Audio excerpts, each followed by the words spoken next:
American দাদার নতুন দোকান হচ্ছে, এটা ফাইন ডাইনিং মানে হবে আমেরিকান দাদার নতুন দোকান, সেটা মেবি আমাদের ছাদে হবে।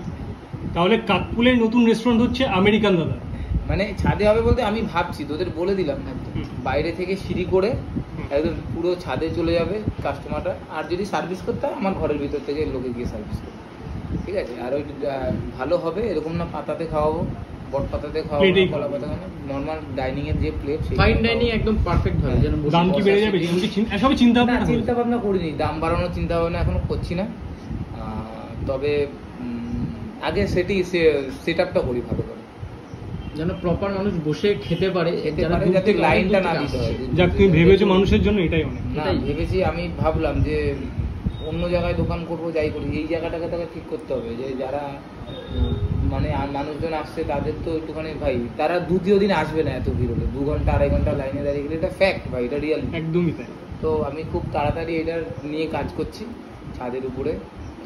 আর তোমাদের জন্য একটা রুম বানাবো, ব্লগারদের জন্য, ব্লগারস রুম, এসে ওইখানে বসে মানে একটু রেস্ট করতে হবে নিজেদের মতো। সেখানে আর কি চাই, আমাদের মানে কমিউনিটি রিলেটেড সবকিছু থাকবে, যেরকম তোদের আমার ছবি থাকবে, বিভিন্ন জায়গায় যে যাচ্ছি তাদের মেমেন্টো গুলো বা ছবিগুলো সেগুলো থাকবে, সেটআপ থাকবে আলাদা করে। ওরা ওখানে গিয়ে সব প্ল্যান হচ্ছে আস্তে আস্তে, এটা সবকিছু সম্ভব মানুষের আশীর্বাদের জন্য, ভালোবাসা আশীর্বাদ মানুষের। তাহলে অশোকনগরে আমেরিকান দাদার নতুন দোকান হচ্ছে, এবং সেটা আমেরিকান দাদার বাড়ির ছাদের উপরে, তাই তো?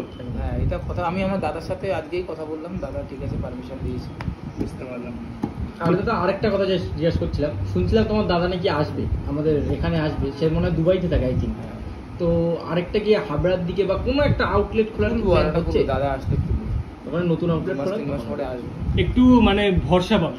অ্যাকচুয়ালি আমার ব্যবসাটা আমার মতন করে তো আমার দাদাই দেখবে, সেটা অন্য কারো হাতে দেওয়া যাবে, স্টাফ দেখবে না, একদমই তাই। তো ওর জন্যই দাদা কোয়ালিটি মানটাও ধরে রাখতে হবে দাদা, একদম। না হলে কিন্তু কোয়ালিটি পড়ে গেলে তো মানে তুমি এই জিনিসটা বোঝো, এই লাইনটা ওইখানে কোয়ালিটি বললে এইখানের বদনাম হবে, একদম একদম। সেটা নিয়ে দূর গিয়ে দীঘাতে তো ব্রাঞ্চ ওপেন হবেই, খুব তাই।